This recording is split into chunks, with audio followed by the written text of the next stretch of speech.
Students, आज का topic है हमारे पास इलेक्ट्रिक लाइन्स ऑफ फोर्सेस और इलेक्ट्रिक फ्लक्स और electric flux density. Chapter number 12 है वीआईके के अंदर और इसके बारे में बात करते हैं आज।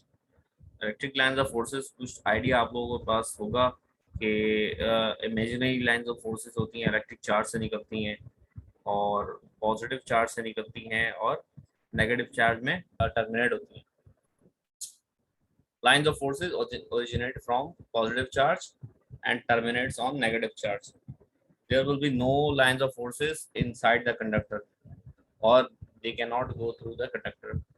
कंडक्टर में से पास नहीं हो सकती और कंडक्टर के अंदर जो है वो लाइन्स ऑफ फोर्सेस मौजूद नहीं होंगी और इलेक्ट्रिक लाइन्स ऑफ फोर्सेस जो है वो do not intersect each other.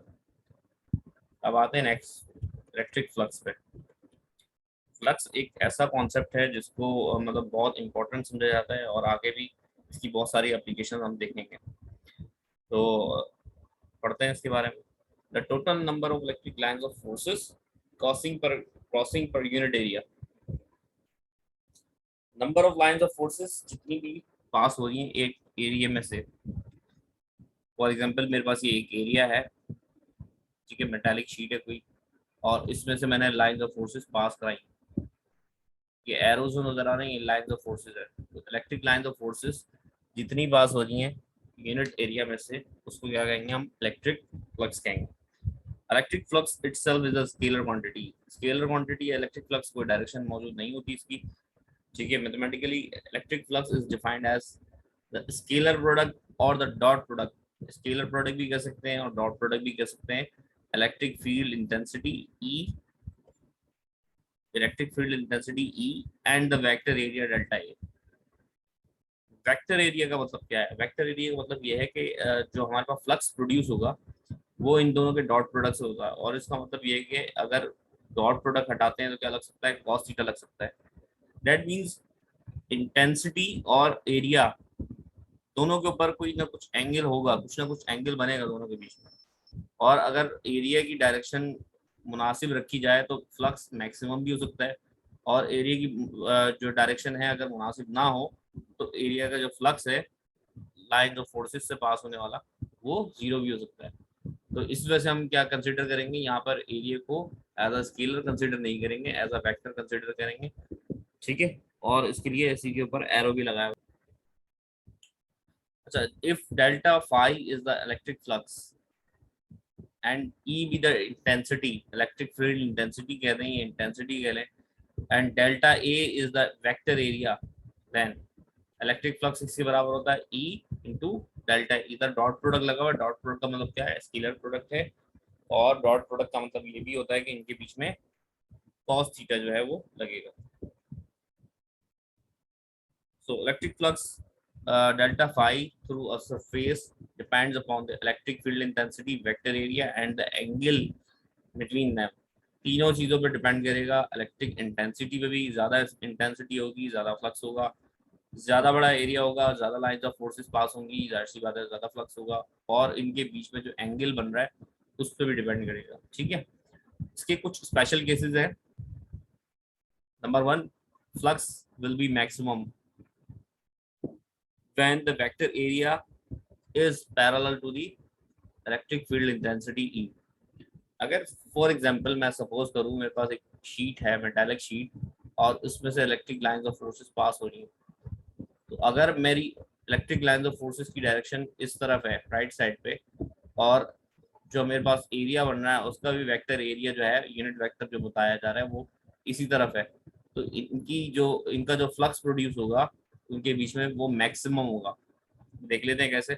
Delta phi equal to E dot delta A था हमारे पास फॉर्मूला, और E delta A cos theta था, ठीक है। अब हमने क्या किया, जब इन दोनों के बीच में एंगल सेम है तो इनके बीच में जो एंगल होगा वो क्या होगा? 0 डिग्री होगा। मैं कह सकता हूँ यहाँ पे 0 डिग्री एंगल है।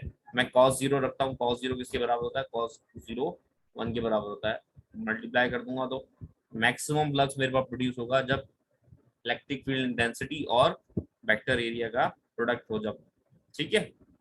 नेक्स्ट स्पेशल केस है, flux will be minimum. Flux minimum या जीरो कब होगा? तब होगा जब vector area delta A is perpendicular to the electric field intensity, और you may say that they are perpendicular to the each other. जब ये एक दूसरे पे परपेंडिकुलर हो, जब लाइंस ऑफ फोर्सेस इस एरिया को पास ना कर सके, ठीक है। अगर फॉर एग्जांपल ये एरिया है और लाइंस ऑफ फोर्सेस इसके ऊपर से जा रही हैं, तो इलेक्ट्रिक लाइंस ऑफ फोर्सेस इसको क्रॉस नहीं कर सकती। जब तक लाइंस ऑफ फोर्सेस इस एरिया को क्रॉस नहीं करेंगी, तब तक इसके अंदर बीच में फ्लक्स प्रोड्यूस नहीं होगा। फ्लक्स प्रोड्यूस होने के लिए इनके बीच में एंगल होना चाहिए 0 डिग्री या उससे थोड़ा सा ज्यादा, ठीक है, 90 से कम हो। अब ये देख लेते हैं इसकी डेरिवेशन अगेन।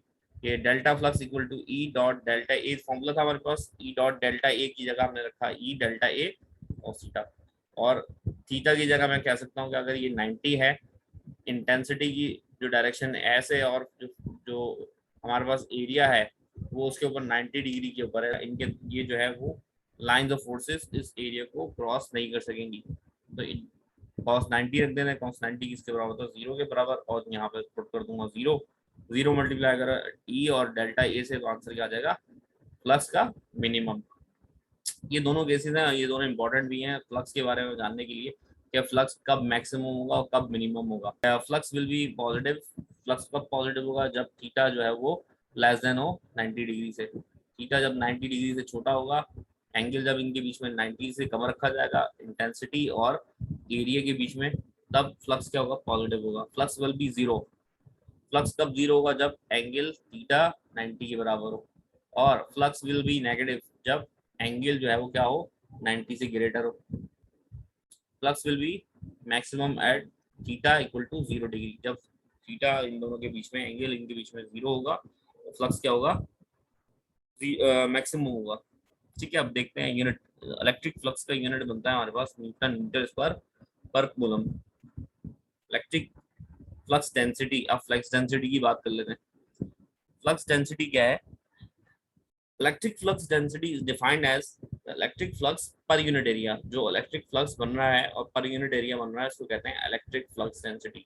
और ये जो इलेक्ट्रिक फ्लक्स डेंसिटी होगी या क्या होगी हमारे पास, it is a vector quantity, mathematically it is given by electric flux divided by unit area, और इसका जो यूनिट बनेगा हमारे पास वो क्या बनेगा न्यूटन पर कूलम बनेगा।